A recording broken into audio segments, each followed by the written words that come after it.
Bismillahirrahmanirrahim. Fenomena Citayam Fashion Week ini betul-betul menyedot perhatian terutama netizen Indonesia, bahkan dari pejabat, dari artis, semua mengomentarinya. Terutama di kalangan masyarakat Jakarta, ini sangat ramai, apalagi masyarakat ibu kota. Hanya saja kita sebagai seorang muslim yang memiliki panduan, yang memiliki teladan dalam berbagai persoalan hidup kita, termasuk masalah anak muda, kita tentunya melihat dari sisi kita sebagai seorang muslim, kita sebagai umat Nabi Muhammad SAW. Baik, kita mulai dengan pertanyaan pertama. Citayam Fashion Week ini fenomena kemajuan atau kejahilian? Nah, ini tergantung pada sudut pandang yang kita pakai. Kalau sudut pandangnya adalah sudut pandang sekuler, liberal, sudut pandang adalah kebebasan tanpa diikat dengan norma-norma agama, mungkin ada yang mengatakan bahwa ini bagian daripada kebebasan, ekspresi kemajuan, kemajuan anak muda. Tetapi permasalahannya begini, kita sebagai seorang muslim, apalagi kita terikat dengan nilai-nilai agama kita, dan kita tahu bahwa agama ini akan menjamin kehidupan bagi kita fid dunia hasanah wa fil akhirati hasanah. Di dunia itu baik dan di akhirat itu baik. Kalau nafsu, pikiran kita, kemudian ideologi yang dibuat oleh manusia, paling menjamin kehidupan di dunia baik, dan baik pun sementara kan ya, kebahagiaan yang semu. Maka sebagai seorang muslim kita melihat bagaimana ini dari sisi Islam, dari sisi panutan kita Rasulullah SAW. Tentu ini merupakan fenomena kejahilian. Kenapa disebut kejahilian?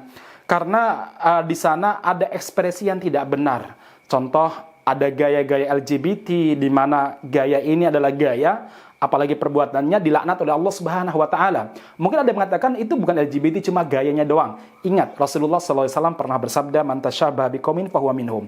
Barang siapa yang menyerupai suatu kaum, maka dia bagian pada kaum tersebut. Maka sekedar gaya saja tidak boleh. Bahkan para ulama mengharamkan seorang laki-laki yang berjalan berlenggak-lenggok sebagaimana perempuan, karena itu syabu dengan perempuan. Demikian juga perempuan yang bergaya seperti laki-laki juga diharamkan. Ini kita lihat di Fashion Week kemarin, itu betul-betul rame dengan gaya-gaya yang dilaknat oleh Allah Subhanahu wa Ta'ala. Belum lagi bercampurnya laki dan perempuan, antara laki dan perempuan bercampur, sementara pakaiannya pakaian yang jelas sangat tidak syar'i, jauh dari istilah menutup aurat. Ini kalau pertanyaan pertama. Nah, ada yang protes begini, jika ini dianggap sebagai momen dan tempat ekspresi anak-anak muda, daripada mereka terjerat narkoba, daripada mereka tawuran, daripada mereka ini melakukan mabuk dan lain sebagainya, terus apa ini nggak dilarang? Baik, begini jemaah sekalian, kita setuju bahwa anak muda harus diberi ruang untuk mengekspresikan diri mereka, masa muda mereka. Tetapi ruang tersebut haruslah bermanfaat bagi mereka di masa yang akan datang, dan bermanfaat bagi mereka di akhirat nanti. Itu penting. Karena Islam mengajarkan kepada kita untuk melihat sebuah masalah tidak sekedar pada batas dunia, tapi harus melewati ruang dunia ini, yaitu akhirat, alam barzakh, kuburan, dan lain sebagainya. Itu satu. Yang kedua, Islam mengajarkan kepada kita untuk menilai sesuatu itu berdasarkan ma'al. Ma'al itu artinya efek daripada sebuah perbuatan. Nah, sementara kita lihat ini ada tasyabuh, ada auratnya terbuka, bahkan sengaja ya. Kemudian campur laki perempuan, kemudian belum lagi gayanya gaya yang tidak islami, gaya orang-orang barat, gaya orang-orang yang tidak pernah kenal Allah, gaya orang-orang yang jauh daripada Yang jauh daripada nilai-nilai Islam. Tentu hal ini sangat berbahaya bagi masa depan bangsa dan masa depan anak-anak Islam. Makanya perlu kita waspadai. Baik, kemudian pertanyaan terakhir nih. Taruhlah ini tidak dibenarkan oleh agama. Lantas apa solusi agama untuk memberi ruang ekspresi dan semangat anak-anak muda? Saya ingin menyampaikan bahwa masa muda adalah masa yang sangat istimewa dalam Islam.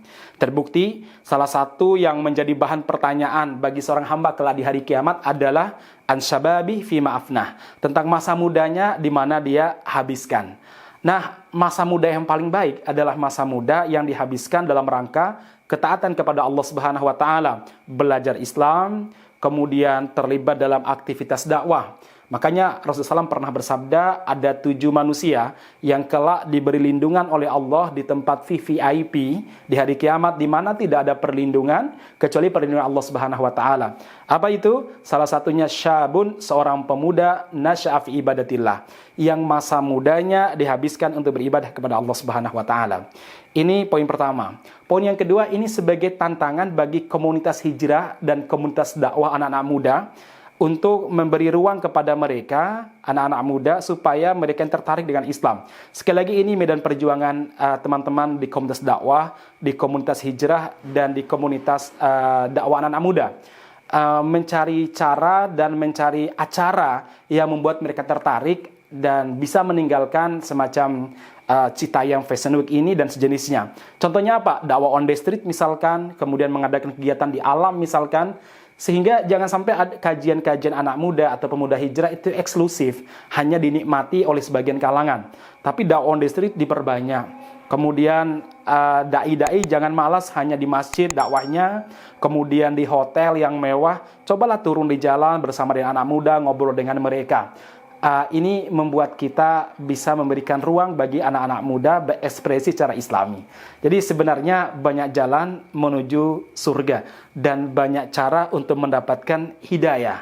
Makanya kita berdoa kepada Allah Subhanahu wa taala, mudah-mudahan teman-teman yang terlibat dalam aktivitas dakwah, yang terlibat dalam komunitas hijrah, membuat kreasi dan kreativitas dakwah yang bisa lebih menjangkau anak-anak muda.